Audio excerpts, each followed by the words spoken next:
So I don't want to go into a lot of details about this book right now because we have the authors here, and I think it's best to hear from them.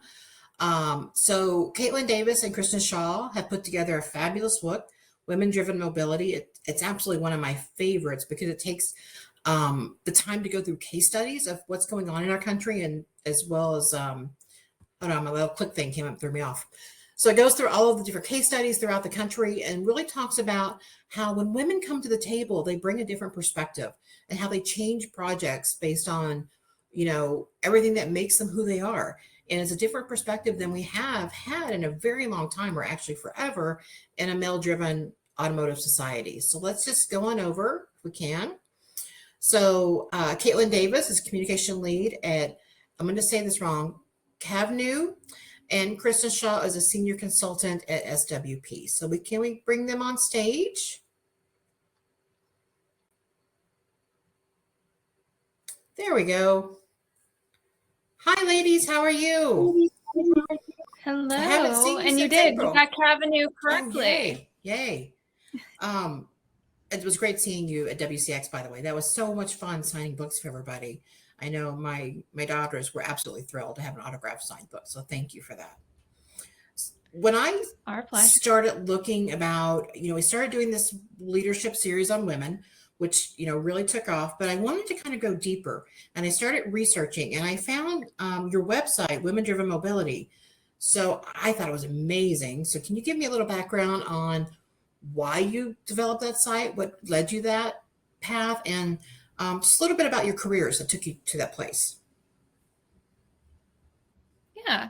I'll start off and then I'll throw it to Kristen. She can kind of talk about, her perspective on all of this. But I have spent over the last 10 years working in the automotive industry. I worked with a tier 1 supplier, moved in-house to an OEM, and then went to the agency side where I worked with mid to late stage startup companies in the mobility sector, as well as the North American International Auto Show. And so my whole background had sort of been in this comms and marketing of the auto industry. And a big part, if anyone who spends a lot of time with comms people, a big part of this role is presenting your company's thought leaders to either media or events and getting them plugged into everything. And the one thing I always kept noticing is that, one, we always kept hearing from the same voices. And two, there was not a lot of diversity in the voices that we were hearing. And early in my career, I would say the ratio of gender in the industry was probably, it's still not great, but it was worse then. And as the years went on, I started realizing there are more women in this industry, but why aren't we ever hearing from them? Why aren't they the ones that are on stage? Why are we hearing from the same few voices all the time? And so, Kristen and I had really spent a lot of time working together on how do we solve this problem? How do we elevate some of these voices? And that's really driven a lot of the work that we've done so far. Kristen, do you want to add on to that? Yeah, definitely. So my journey to here has been pretty different than Caitlyn's, but we had kind of always been in the same orbit. And so my background is in public relations. And I remember, like, upon graduating, I said, I'm never going to work in automotive. I was really hesitant to do it just because it was what was happening in Michigan and in Detroit. And the longer I was in Detroit and the longer that I kind of got through my career and started figuring out where I wanted to land, it was completely inevitable. And I'm really happy that it was. So I really, really fell into it. And when I decided to go back to school, I went back for urban planning. And so kind of being in Detroit, seeing what was happening with transportation was incredibly exciting.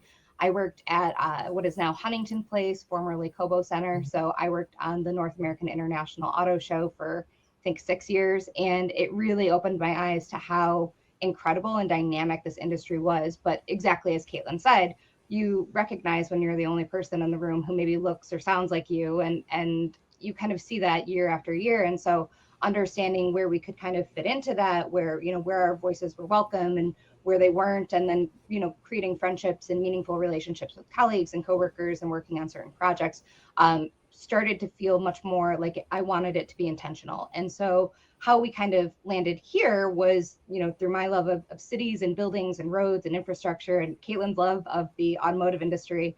I think for us, it's really easy to have this conversation naturally because we're both women and we both care about really important aspects of kind of the mobility industry as a whole. That's great. I think one of the first webinars I sat in on for women-driven mobility that you did was you interviewed a Ford futurist. And, not only were her responses so sharp and intriguing, your questions were so intelligent. And you were asking the right questions, which really impressed me. And I approached you afterwards to see if you'd be interested in writing a book. And you both seemed very surprised by that. So I'm wondering kind of what your thought process were when I approached you, and was that something you'd even considered? I think both Kristen and I had thought about writing a book at some point. I think like we both in the back of our head had this like same dream, but like separate. And I don't even think we had ever really talked about it. And one of the things, it's funny that you say that like both of us were surprised, because I think one of the things that we learned in writing this book is that when we asked women to be a part of it, they kind of give us the same reaction of like, why me? My work's not important. Right. And I think, speaking for myself, like I sort of felt that same thing when you approached us about it. And then became to realize just how important it is for someone who is privileged enough to have, to be a good writer and to be able to tell stories in a compelling way and have this platform. Like, I should give back to the industry and help elevate others. And so it became sort of a natural yes. But I was very surprised at first. I think I'm still surprised sometimes. I think Caitlyn and I talk about, we'll have conversations about like imposter syndrome and how real that is. And I remember when I first thought about like, can I do this? And, am I qualified? I think I'm too early in my career to write a book. And the answer was, I'm a professional communicator and writer. I like writing. This is important to me. And so once I kind of answered those own questions for myself and then realized that I was going to be in like the world's best company to write a book with Caitlyn, again, easy yes. And I think, it was kind of one of those things that I figured at some point I would write something. I didn't know what it was, and the timing was perfect. I think the intention of the book came at a very timely place in both of our lives and both of our careers, and then also just everything that was happening in the world. It felt like something that we could take the situation we were in, which was early on in the pandemic, and do something either with like meaningful in some way, whether it was professionally for us, whether it was providing a platform for people's stories that were going to go unheard for, an undetermined amount of time, which ended up being a little over 2 years. And it was really nice to have some type of, vehicle to be able to say, here is what's going on. And so we were able to kind of keep a pulse on the industry as everything really slowed down and stopped, just because people's priorities changed during the pandemic. I've been doing this for about 25 years. I worked with a lot of authors, and I will hands down say that you two have the most compatibility of co-authors and the most synergy. And it was so interesting to work with you because when one of you couldn't cover something, the other one just stepped right in, and it was seamless. So that I thank you from the bottom of my heart for making this a fun process for all of us.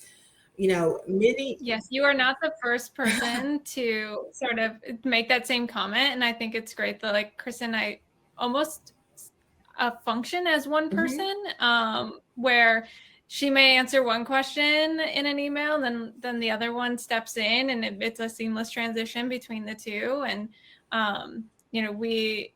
thankfully this was the first project we had actually worked on together. Like Kristen said, we've orbited in the same space for a long time and became friends, but professionally, the first project that we had gotten to collaborate on. So it was a really good experience. Good.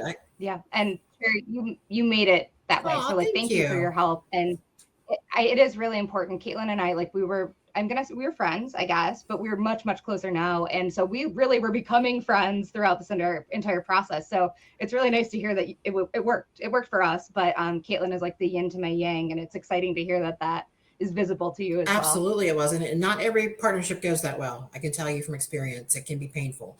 So you guys were a delight. And there were often times where I couldn't remember which one of you had answered a question because it's really so seamless. And I was like, okay, whose email am I looking for? Is it Kristen or Caitlyn? But for us, it was a great experience all the way through. Now, I've worked with authors who bring in contributors before. It's not something new, but the way you sourced your material, we talk about how it takes a village to educate a child. It takes a village to write your book. So can you kind of guide us through about, what I think is so unique is how you approached contributors, how you kind of asked for contributors. Can you walk us through your thought process of that? Yeah, I'll start. I think the first thing that we wanted to really identify was the structure of the book. And so before we could even get to like who is going to be featured, we really needed to hone in on what we were going to be talking about and then who the experts were in that space. And so we did a lot of thought about what do we want this book to be? What do we not want it to be? Which maybe is more important because you can see Caitlyn's bookshelf. Mine is not visible, but we have all of the books on being a woman and a professional woman and how to empower each other. And we have those books. And so we really wanted this to be a showcase of women. And so we wanted it to be incredibly technical.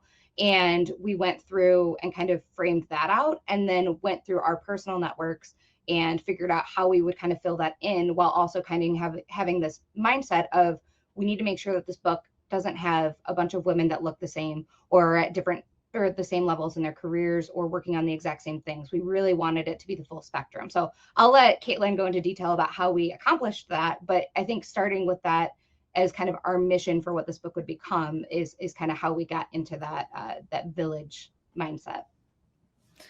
So how we actually compiled our village was through crowdsourcing. And so we're very active on social media, especially LinkedIn.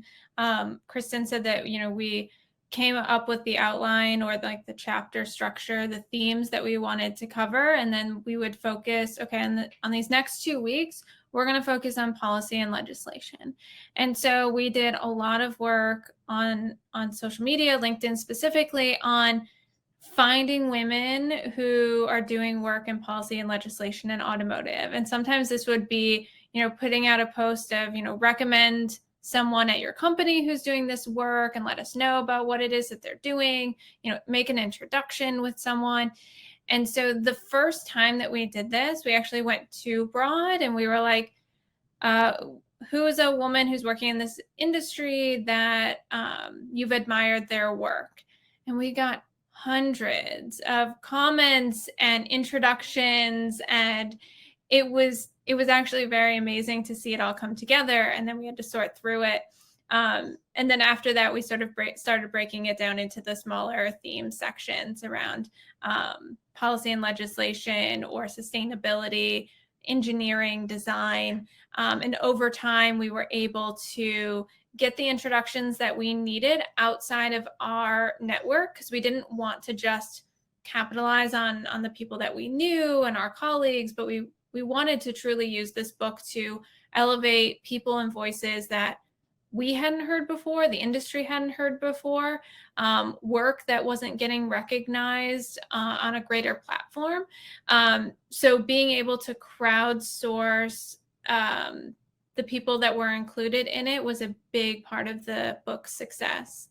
And like Kristen said, we weren't looking for people who were all at the same level. So we have people in the book who are at the very height of their career, CEOs, governor, very high level people, all the way down to some interns who are just getting started in the industry, as well as some high school students who have worked on projects and are at the brink of what's next for them.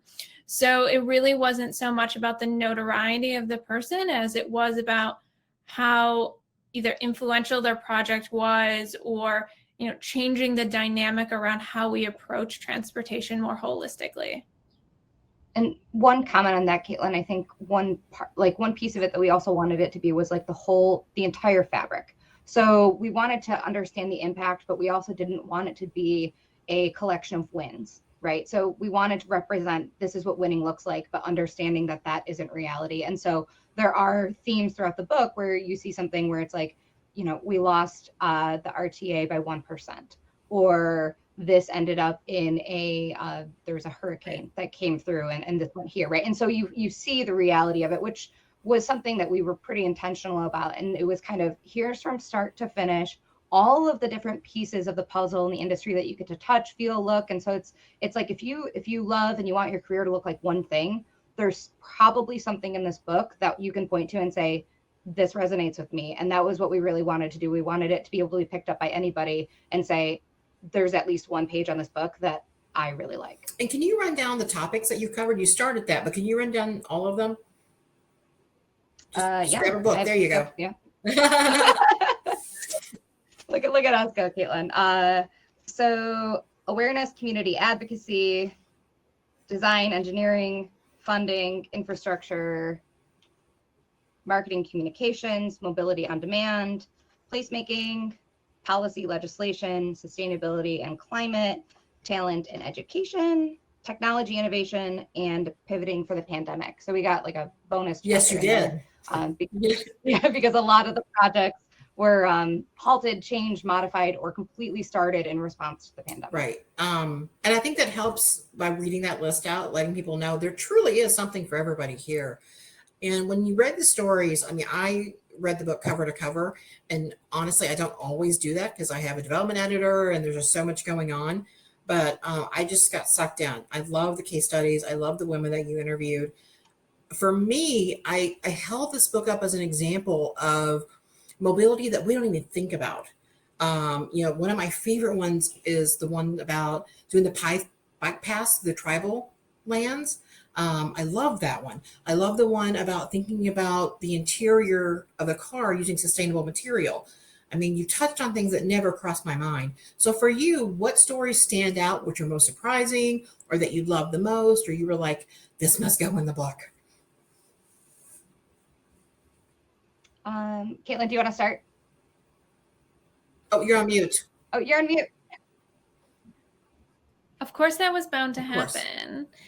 I was most surprised in writing this book that because most of my background had been in traditional auto, so like actual vehicles, whereas Kristen had much more experience in sort of urban planning and transportation more holistically. I assumed that there would be a lot of car themed case studies in here. And while it's at the essence of a lot of the stories, it's not always the main character. And so we actually cover much more than just vehicles themselves, which I love.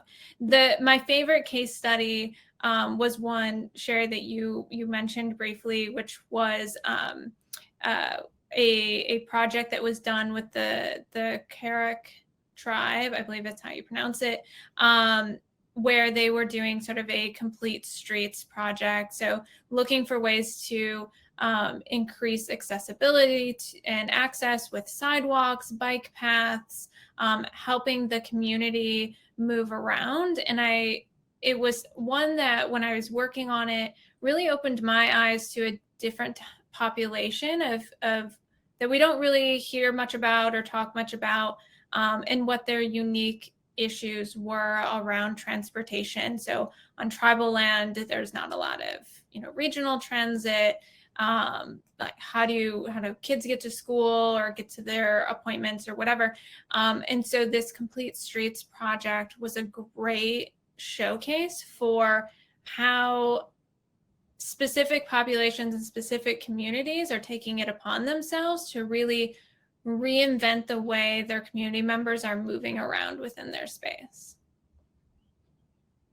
So I have two. One is the Michigan Long Range Transportation Plan. I was really lucky to work on that with the Michigan Department of Transportation. The woman that we worked with was Monica Mansma, who's one of my clients and colleagues who I have the utmost respect for. She oversees all of the public engagement for the state of Michigan.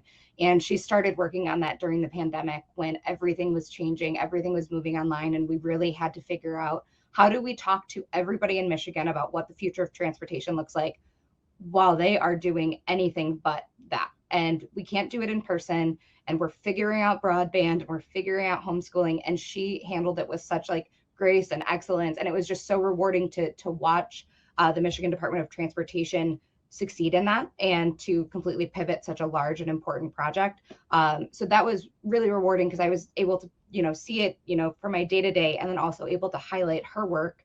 But then also there's a story in the climate chapter about some planning for climate disaster relief in Texas. And it's featuring Emily Wassley, who's my mentor at WSP, and I admire her greatly. So it was really exciting just to be able to feature her work, but it was work that she had done previous to coming to the firm, where she did some workshops and some kind of charrettes around what would happen if there was a disaster. And it ended up happening after these things were not implemented. And so looking at things like evacuation routes and how to take care of people and how do you respond to a hurricane. After they went in, workshopped it, said, here's what you should do. And then they said, no, we're okay. This isn't going to happen. And then it did. Obviously, I'm not feeling good at all that happened. But I think the impact of it is so tremendous. And it's so important that we are thinking about the roads in ways that it's not just how do we get from point A to point B. It's how are we taking care of our communities when they really, really need it. And that should be, I think it should be at the backbone of each discussion when we're looking at investments in roadways and infrastructure.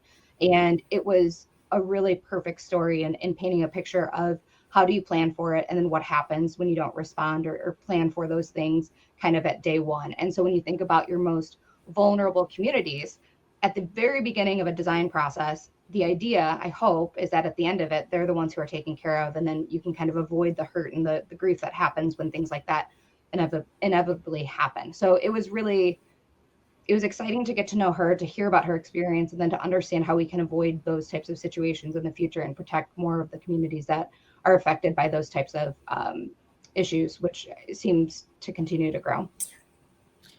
In that, Sherry, one more.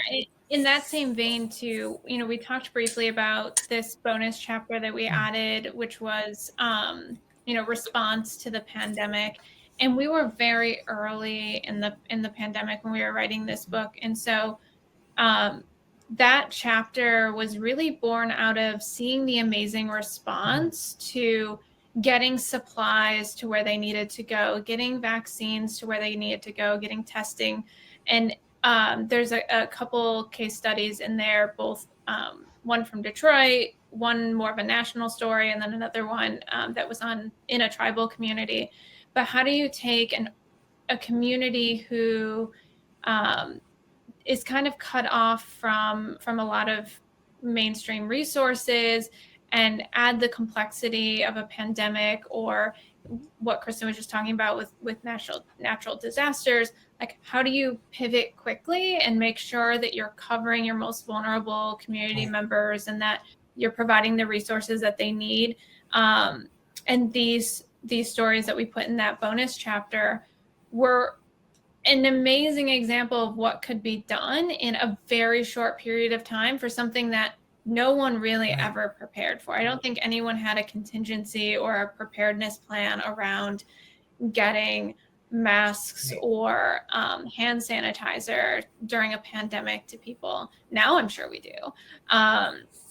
But most of these projects really came online in a matter of a few weeks. Entire businesses were pivoted to focus on it. Entire teams were switched over to come up with a solution. And, it's a great way to just see that happening very, very quickly. On that note, Caitlyn, I think there's one piece of this that we don't really talk about when we have these engagements, but like this book is it's focused on women and gender equity, and it's not at all at any point to say this is something that men are not a part of, because men were a part of that solution and they're a part of every story of the book, and they're the end user. And I think the thing that became very apparent to us about the 11th chapter with the pandemic was that it was the women that we knew who were homeschooling and working remote and also figuring this out. And men were doing it too, but it was incredibly apparent that it was the woman who had the 4-year-old standing right here saying, hold on, we'll do math in a second. And then really quickly being able to say, and we're doing this. And it was that happening over and over. And it was so apparent to us what was happening. And when we have these discussions, I like to bring up empathy and how it's important and how we can work that into our built environment and these programs. And I think the visibility and vulnerability that came with the pandemic just made room for the empathy to exist. And that's really where that chapter was born out of. I remember when you guys came to me and you said, first off, I'm from Michigan. I'm a big fan of our governor, that woman. So when you guys came to me and said, what about having the governor write the foreword? I was totally fangirling. So to talk to me a little bit about that. How did that go for you guys? The same, I would say. I'll let Caitlyn talk about this because this was the thing that I said, I'm just going to hang on to it and I will let Caitlyn approve and read all of this. And this will be like my cherry on top at the end. So it's what kind of kept me going with the writing. But it was a really exciting and surprising part of the book. But Caitlyn, I will give her the credit for making that happen. So when we originally sort of brainstormed who would be great to have write the introduction, she became top of the list. One, because at the time that we were writing it, she was very much, front and center in the news for her COVID response. But also with a lot of the work that Kristen and I have done on the state side of things, knowing that she's a really big advocate for advancing transportation, mobility, the automotive industry in Michigan, is a big part of her story. And she's very active in the community. And so having her tell that story about why diversity of thought is needed in this space just made sense. And so, reaching out to some contacts in her office, assumed it wasn't going to happen, but like, hey, it's worth a shot. And we very quickly heard back that, yes, she'll do it. And so then it became, very exciting for us and the worst kept secret that I think either of us ever kept. But then Kristen's right. So we got it back. I read it literally immediately, like stopped everything and read it and was like, this is great. And Kristen's like, I'm going to use it as a reward for when I'm done. And so then to not be able to talk about it and be able to like celebrate with her because she wanted to wait until the end. It was a very funny way to look at it. But it was the perfect way to open the book. And I think, whether you're from Michigan and are familiar with Governor Whitmer's work or not, she speaks more about, like I said, the importance of diversity of thought at the table, whether it's mobility and transportation or something else, but then also talks about, the role of government in advancing access and accessibility to transportation. And she draws from a lot of her own experience and a lot of things that the state is doing. So in of itself is almost like a case study on the public-private partnerships that are happening here in the state of Michigan. So it's a great intro. And then also, just shouting out Jessica Robinson, yes. Who wrote our afterword. She talked a lot about, what has happened in automotive and transportation when women weren't at the table, and sort of reflecting on the historical inequities that have happened because of that.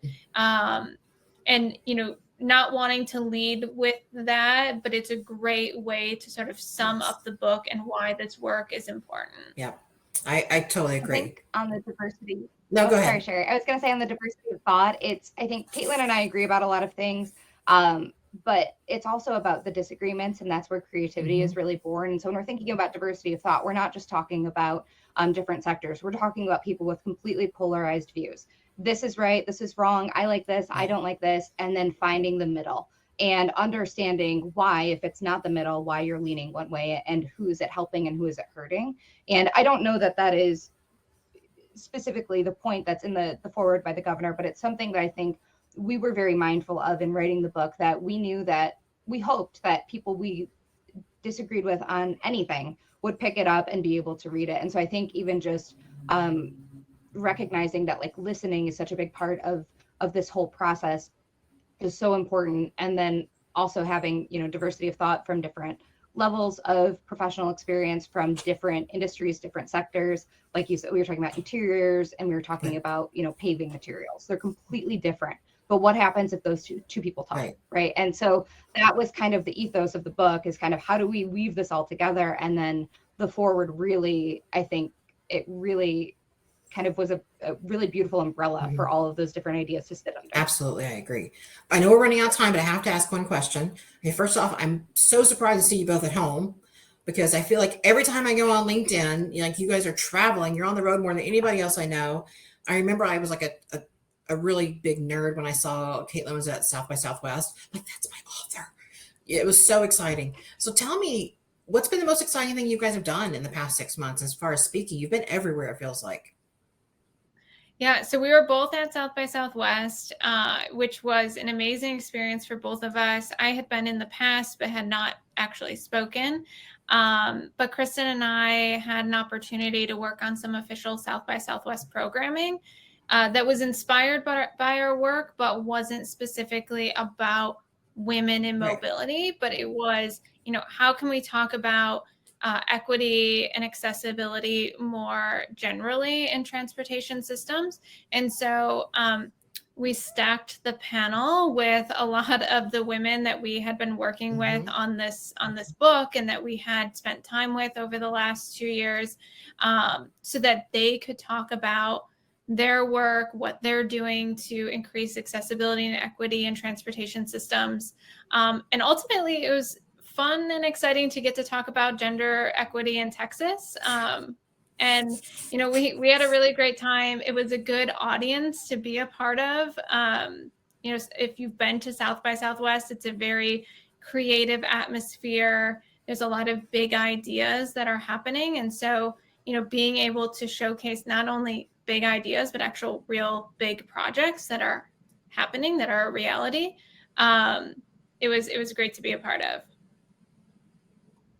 I agree. It was so exciting to be there. We got to sit in on a session with Secretary Pete, which was cool. We were like inches away from getting to ask a question and talking to him about the book, but we ran out of time, so we'll get him next time. But it was exciting to be in person. I think that was the big thing. It was one of the first times I was in a crowd in years, and so it was really nice just to kind of feel events again.